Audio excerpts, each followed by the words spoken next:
দর্শক, বাংলাদেশ কোন দিকে ধাবিত হচ্ছে তার আলামত আমরা সর্বত্রই দেখতে পাচ্ছি।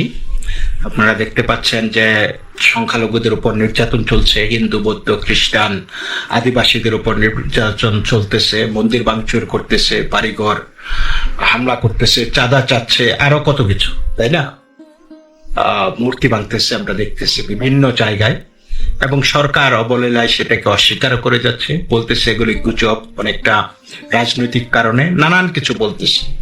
তবে দেশটা কোন দিকে যাচ্ছে, কি হচ্ছে, সেই বিষয়গুলি আপনারা সবাই অবগত আছেন। তবে দেয়ার আর রাইটিংস ইন দ্য ওয়াল, সেটা আমাদের দেশে না, অন্য দেশে যা ঘটতেছে সেই জিনিসগুলির দিকে যদি একটু লক্ষ্য রাখেন, সেগুলির দিকে তাকিয়ে আপনি বাংলাদেশকে চিন্তা করতে পারবেন। আজকে একটা সংবাদ ছেপেছে, এএফপি নিউজ করেছে এটা, আফগানিস্তানে অমুসলিমদের সঙ্গে বন্ধুত্ব করা নিষেধ, এই ব্যাপারে একটা নিউজ ছেপেছে এএফপি। তো সম্প্রতি তালিবান প্রণীত নীতি নৈতিকতা বিষয়ক আইনের প্রয়োগ শুরু হয়েছে আফগানিস্তানে। এই আইনের আওতায় কঠোর বিধিনিষেধ মেনে চলতে হচ্ছে আফগানদের। সাম্প্রতিক দিনগুলোই কথিত নীতি পুলিশের সদস্যদের আইনটি কার্যকর করার জন্য মাঠে নামতেও দেখা গেছে। পাশাপাশি তালেবান সরকারের সদস্যদের হাতে নিগৃহীত হওয়ার ভয়ে আফগানরা নিজেরাও বিধিনিষেধ মেনে চলার চেষ্টা করছে। এই আইন ঘোষণার পর আন্তর্জাতিক পরিসরে ব্যাপক সমালোচনার জন্ম দিয়েছে। নারীদের উপর বিধিনিষেধ সহজ করার জন্য যে প্রতিশ্রুতি তালিবান সরকার দিয়েছিল তা নিয়েও প্রশ্ন তৈরি হয়েছে। আইনের ৩৫ নম্বর ধারা নিয়ে বেশি সমালোচনা তৈরি হয়। ওই ধারায় বলা আছে, নারীরা বাড়ির বাইরে উচ্চস্বরে কথা বলতে পারবেন না, এমনকি তারা উচ্চস্বরে গান গাইতে বা কবিতা আবৃত্তি করতে পারবেন না। অনাত্মীয় কোনো ছেলে মেয়ে কেউ কারো দিকে তাকাতে পারবেন না। পুরুষ ছাড়াও অমুসলিম নারীদের সামনেও আফগান নারীদের বোরকা পরে যেতে হবে। পুরুষদের মুষ্টির চেয়ে দাড়ি লম্বা রাখা ও ঢিলেঢালা কাপড় পরিধানের নির্দেশ দেওয়া হয়েছে। নাভি থেকে হাঁটু পর্যন্ত অংশ কখনো দেখানো যাবে না। স্ত্রীর সঙ্গেও বায়ুপথে যৌন সম্পর্ক করতে পারবেন না পুরুষেরা। তবে দর্শক, মাদ্রাসায় পারবেন। মাদ্রাসার শিক্ষকরা আমরা যেটা দেখতেছি, প্রতিনিয়ত বাচ্চাদেরকে বায়ু সৈনিক বানাচ্ছে, এটা করা যাবে। এই ব্যাপারে কিছু বিধিনিষেধ এখন পর্যন্ত আসে নাই আর কি। নতুন আইনে সংবাদ মাধ্যমের জন্য কিছু নির্দেশনা দেওয়া হয়েছে। সংবাদ মাধ্যমে ইসলাম নিয়ে উপহাস বা অবমাননাকর কোনো কিছু প্রকাশ বা প্রচার করা যাবে না। পরিবহন কোম্পানিগুলিকে নামাজের সময় অনুযায়ী তাদের যাত্রার সময়সূচি পরিবর্তন করতে বলা হয়েছে। মুসলমানদের কোনো অমুসলিমদের সঙ্গে বন্ধুত্ব না করতে বা কোনো ধরনের সাহায্য না করতেও নির্দেশ দেওয়া হয়েছে। মাই গড, আবার পড়তেছি, শুনুন কি বলেছে।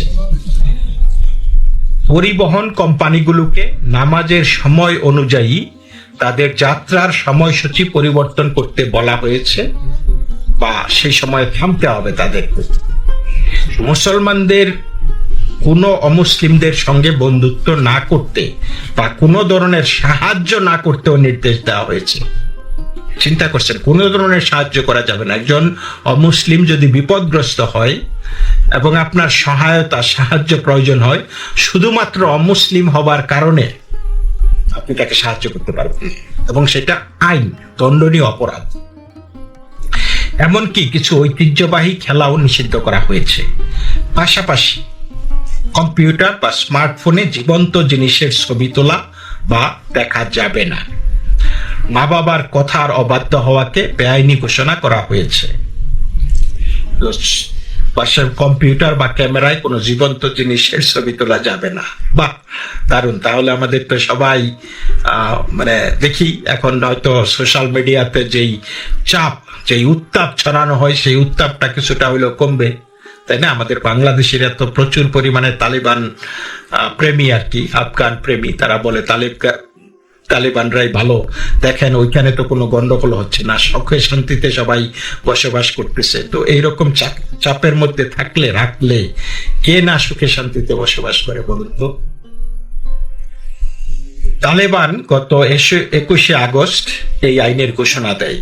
এরপর কয়েক সপ্তাহের বেশি সময় ধরে আইনটি কার্যকরে তালেবান কর্মকর্তাদের নজরদারি বৃদ্ধির বিষয়টি অনেকেই এএফপিকে জানিয়েছেন।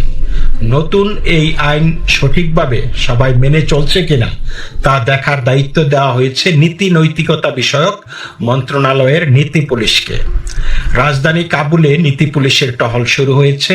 কোনো নারীকে মাহরাম অর্থাৎ পুরুষ আত্মীয় ছাড়া এবং হাত বা চুল দেখা যাওয়া অবস্থায় ঘোরাফেরা করতে সতর্ক করা শুরু হয়েছে। কাবুলের 23 বছরের এক তরুণ বলেন, আমাকে 3 বার থামানো হয়েছে। তারা আমার কাছে জানতে চেয়েছে কেন আমি দাড়ি রাখিনি। আমি ভয় পেয়ে যাই এবং দাড়ি রাখবো বলে প্রতিশ্রুতি দেই। আফগানিস্তানের উত্তরাঞ্চলে মাজারি শরীফের একজন ট্যাক্সি চালক বলেন, তাকে বেশ কয়েকবার সতর্ক করা হয় কেন তিনি মাহরাম বা বোরকা ছাড়া নারীদের গাড়িতে তোলেন এবং মধ্য পারওয়ানে মুখ না ঢাকায় নারীদের শাস্তি দেওয়া হয়েছিল। কাবুলের একটি ব্যাংকে নতুন আইন মানতে গিয়ে সব কর্মী পশ্চিমা পোশাক ছেড়ে ঐতিহ্যবাহী আফগানি পোশাক ধরেছে। তালেবান সরকার দেশটির নারী পুরুষদের বিচ্ছিন্ন রাখার ওপর জোর দিয়ে মাঝে মধ্যে সামাজিক নিষেধাজ্ঞা আরোপ করে। এর অনেক কিছুই এখন নতুন আইনে রয়েছে এবং ইতিমধ্যেই এগুলো কার্যকরও হয়েছে। মেয়েদের মাধ্যমিক বিদ্যালয় এবং তরুণীদের বিশ্ববিদ্যালয়ে যাওয়া দীর্ঘদিন ধরে নিষিদ্ধ রয়েছে। এছাড়া আগে থেকে নিয়ম করা হয় কোনো নারী ভ্রমণ করলে তার সঙ্গে পরিবারের পুরুষ সদস্য থাকতে হবে এবং নারীদের প্রকাশ্যে বের হওয়ার সময় মাথা থেকে পা পর্যন্ত ঢাকা থাকতে হবে। নির্দিষ্ট সময়ে নামাজ পড়া বাধ্যতামূলক বলে গণ্য করা হয়েছে। পাশাপাশি প্রকাশ্যে গান ও জুয়া নিষিদ্ধ করা হয়েছে। বলা হয়েছে জনগণের জমায়েত হয় এমন বেশিরভাগ জায়গায় নারী ও পুরুষের আলাদা থাকা প্রয়োজন। ব্যভিচার, সমকামিতা ও মাদক গ্রহণ আগে থেকে নিষিদ্ধ করা হয়েছে। যাই হোক, নতুন এই আইনের মধ্য দিয়ে সমাজের প্রতি তালিবানের দৃষ্টিভঙ্গি প্রকাশিত হয়েছে। একই সঙ্গে শাস্তির বিধানের কথাও উল্লেখ আছে। এর মধ্যে মৌখিক সতর্কতা থেকে শুরু করে হুমকি, জরিমানা ও বিভিন্ন মেয়াদের আটক করার শাস্তির বিধান রাখা হয়েছে। তালিবান সরকার ঘোষিত আইনটি ব্যাপকভাবে অস্বচ্ছ।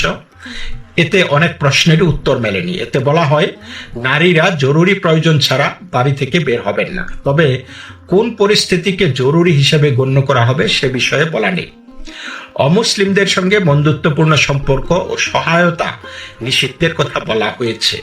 তার মানে এর মধ্য দিয়ে আফগানদের আন্তর্জাতিক সংস্থার সঙ্গে কাজ করা নিষিদ্ধ করা হয়েছে কিনা সে বিষয়টি স্পষ্ট করা হয়নি।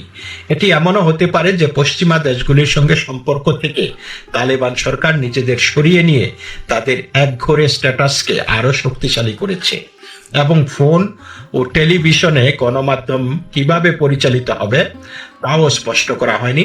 তবে সম্ভবত সবচেয়ে বড় প্রশ্ন হলো নতুন আইনটি সবার জন্য কতটা সমান ও কঠোরভাবে প্রয়োগ করা হবে তাই। জুলাই মাসে জাতিসংঘের একটি প্রতিবেদনে বলা হয় এই নতুন আইন হওয়ার আগেই দেশটির নৈতিকতা বিষয়ক পদক্ষেপ এবং এর প্রয়োগ নিয়ে অস্পষ্টতা ও অসঙ্গতি ছিল। তো দর্শক, এই হলো আমরা দেখতে পাচ্ছি আফগানিস্তানের অবস্থা। মেয়েরা বাইরে বের হতে পারবে না, মেয়েরা স্কুল কলেজে পড়তে পারবে না, মুসলিমরা অমুসলিমদের সাথে বন্ধুত্ব করতে পারবে না, এমনকি বিপদে তাদেরকে সাহায্য করতে পারবে না। তো এই সমস্ত জিনিস আমরা কি সেই আলামতগুলি বাংলাদেশে দেখতে পাচ্ছি? মনে তো হচ্ছে। আপনারা এখন স্কুলে হিজাব বাধ্যতামূলক করতেছেন, ছাত্রছাত্রীদেরকে বলা হচ্ছে কোরআনের সূরা, কোরআনের আয়াত মুখস্থ করতে, তারপরে আপনারা গলাবাজি করেন যে ইসলামিক রাষ্ট্র বাংলাদেশে ইসলাম কায়েম হলে সকল শ্রেণী পেশার মানুষ নির্বিঘ্নে নিরাপদে চলাফেরা করতে পারবে। আফগানিস্তান তো সেই আইন কায়েম করেছে। তো আফগানিস্তানের জনগণকে কি নিরাপদ মনে করছেন?